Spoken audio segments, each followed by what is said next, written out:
ایک صحابی ہے، یا رسول اللہ تنگی ہے رزق کی، کوئی وظیفہ بتائیں۔ کتنے لمبے لمبے وظیفے لوگ پڑھ رہے ہیں کہ کاروبار کھل جائے اور روزی بڑھ جائے، کتنے لمبے چوڑے، کتنے کتابوں میں ایڈے ایڈے بڑے وظیفے لکھے پہ، پڑھوں جی مندہ بڈھا ہو جائے۔ میں قربان جاؤں یا رسول اللہ آپ کی شفقتوں پر، آپ کی رحمتوں پر، سنو یہ کرو، میری بات نہیں ہے، میرے نبی کی بات۔ تجربے کی وجہ سے کرو گے تو کچھ نہیں ملے گا، یقین سے کرو گے تو دروازے کھلتے دیکھو۔ کہ یا رسول اللہ ارید ان یوسع علی رزقی، میں چاہتا ہوں میری روزی کھل جائے۔ تو آپ نے کہا ادم علی الطہارہ یوسع علیک رزقک، تو باوضو رہا کر تیرا رزق کھل جائے۔ کوئی زور لگتا ہے وضو؟ تمہارے یہاں تو سردی ہوتی ہی کوئی نہیں کہ بھئی ٹھنڈا پانی ہے کیسے وضو، یہ تو ہمارے لیے مسئلہ ہے کہ بھئی ٹھنڈا پانی ہے کیسے وضو کرو۔ وہ ہمارے گاؤں کا مراسی مجھے مل گیا، میں نے کہا چل نماز پڑھے گی، نہیں جی میاں جی سردی بڑی، نہ لے جاؤ سردی بڑی، مراسیوں کو سردی زیادہ لگتی ہے۔ میں کہا نہیں آج تک نماز پڑھا کے چھڑنا ہے۔ میں اس کو لے کے جب وہ ٹوٹی پہ بیٹھا نا، جو ہی ہاتھ پہ پائے، اوہ حالے ہو ٹھنڈا پانی، اوہ حالے ہو ٹھنڈا پانی۔ تمہارے لیے تو یہ مسئلہ بھی نہیں کہ ٹھنڈا پانی۔ میرے نبی کی یہ سارا مجمع لے لو، یہ اوپر مستورات لے لیں، ادم علی الطہارہ یوسع علیک رزقک۔ میرے نبی نے فرمایا باوضو رہنا شروع کر دے، اللہ تیرا رزق کھول دے گا۔ ابھی اللہ رسول کی آپس کی بات ہے تو میری بات ہوتی تو دیوار پہ مار دو، تجربہ کرو۔ نبی کی بات کو تجربہ کر کے نہیں کرتے، یقین کے ساتھ کرتے ہیں۔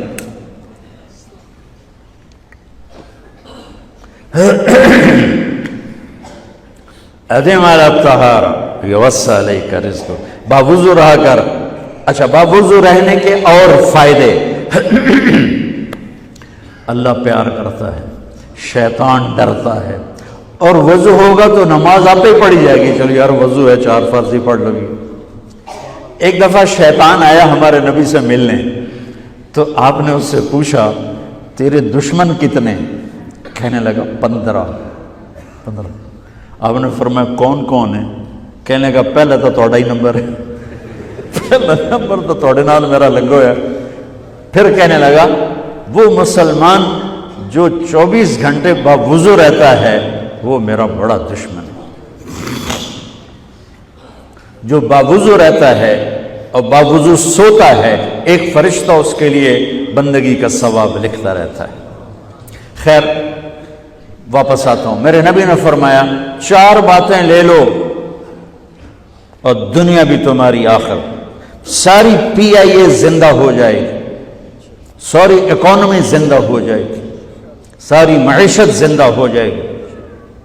5 بھی نہیں، ایک انگلی بھی آپ نے نیچے کر دی، کہ یہ بس اتنی لے لو۔ حفظ و امانت، صدق حدیث، حسن خلیقت، عفت فی طعمت۔ کیا خوبصورت! ساری زندگی کسی کو دھوکہ نہ دینا، دیانت داری۔ میرے ملک کے ادارے کیوں ڈوب گئے؟ دیانت نکل گئی، کھوٹ آ گئی، دھوکہ آ گیا۔ میرے نبی نے کہا حفظ امانت، کبھی امانت میں خیانت نہ کرنا، صدق حدیث، کبھی جھوٹ نہ بولنا، ہمیشہ سچ بولنا۔ میرے نبی نے فرمایا میرا امتی ہر گناہ کر سکتا ہے، 2 نہیں کر سکتا، ایک جھوٹ کبھی نہیں بولے گا، ایک دھوکہ کبھی نہیں دے گا۔ میرے نبی کی 2 صفتیں ہائی لائٹ ہوئیں، صادق اور بولو کیا ہیں؟ کوئی اور بھی تو ہو سکتی تھی، جس سے مشہور کیا، کعبہ قوسین بھی تو ہے، اور ادنا بھی تو ہے، واللیل بھی تو ہے سیاہ زلفوں والا، والضحیٰ بھی تو ہے روشن چہرے والا۔ کس سے مشہور کیا؟ صادق امین۔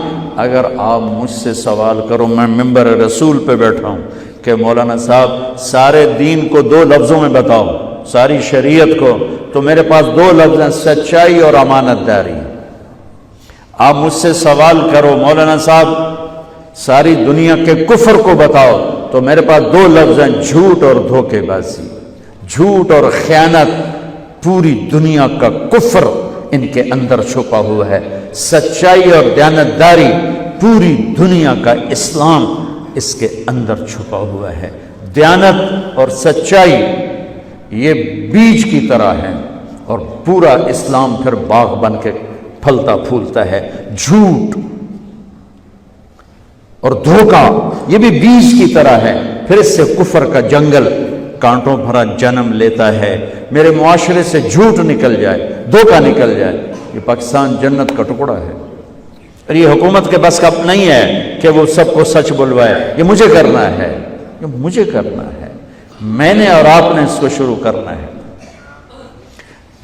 حضرت جریر بن عبداللہ یہ یمن کے شہزادے تھے، آخری حج پہ مسلمان ہوئے، اپنے نوکر سے فرمایا گھوڑا خرید کے لا، میں پیسے یہاں پیمنٹ کروں گا۔ وہ منڈی میں گیا، 300 روپے کا گھوڑا لے کر آیا۔ جب انہوں نے گھوڑے کو دیکھا تو وہ قیمتی تھا، مالک کو پتہ نہیں تھا، اور یہ گھوڑوں کی نسل کے پہچاننے والے اس سے کہنے لگے تیرے گھوڑے کے 400 کر دوں؟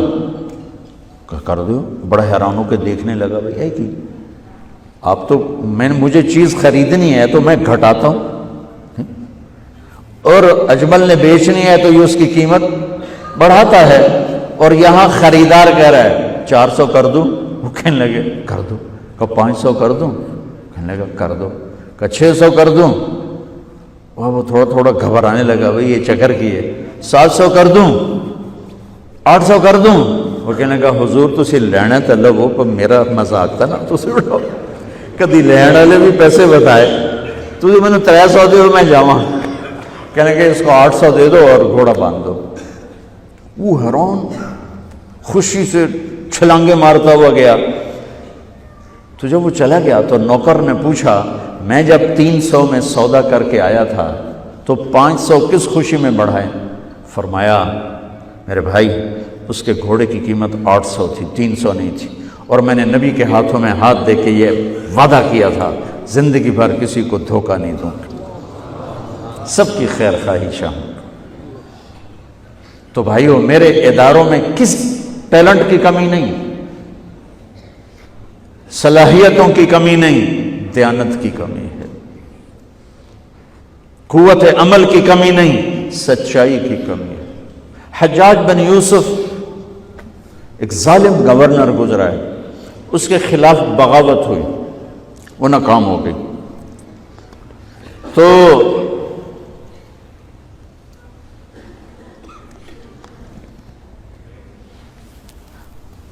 کوفہ میں ایک بزرگ رہتے تھے، ان کے بیٹے اس بغاوت میں شریک تھے۔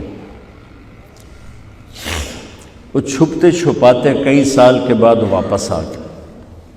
ابن خراش ان کا نام تھا۔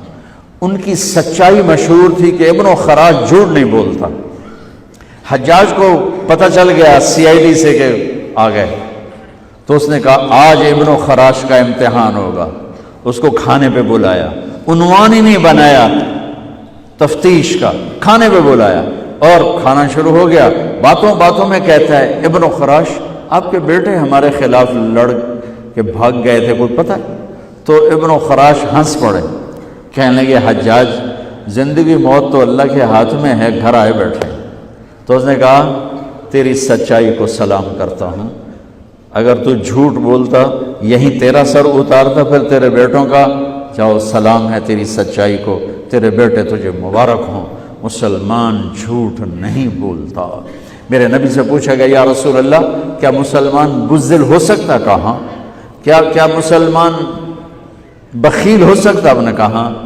پھر پوچھا گیا جھوٹ بول سکتا؟ کہا نہیں، جھوٹ نہیں بول سکتا۔ تو دو باتیں حدیث پاک کی، صدق حدیث، حفظ امانت، یہ دو باتیں زندہ ہو جائیں تمہارے سارے ادارے زندہ ہو جائیں، ہم نقصان سے نکل کر نفع میں آ جائیں گے، نفع میں آ کر اوروں کو دینے والے بن جائیں گے۔ اس ملک میں اتنے خزانے اللہ نے چھپائے ہیں، اور اس ملک میں اتنے اللہ نے استعداد والے لوگ پیدا فرمائے ہیں، صرف 2 چیزوں سے ہم مار کھا رہے ہیں، ہمارے جو ادارے ڈوب رہے ہیں، وہ گلگت سے لے کر گوادر تک، اس میں وسائل کی کمی نہیں، سچائی کی کمی ہے، دیانتداری کی کمی ہے، اور یہ ریلیٹڈ ہے رب ہونے کے ساتھ کہ ہم نے اللہ کے رب ہونے میں شک کیا تو ہم غلط راہوں پہ چل پڑے۔ رب تو اللہ ہے، دینے والا تو اللہ ہے۔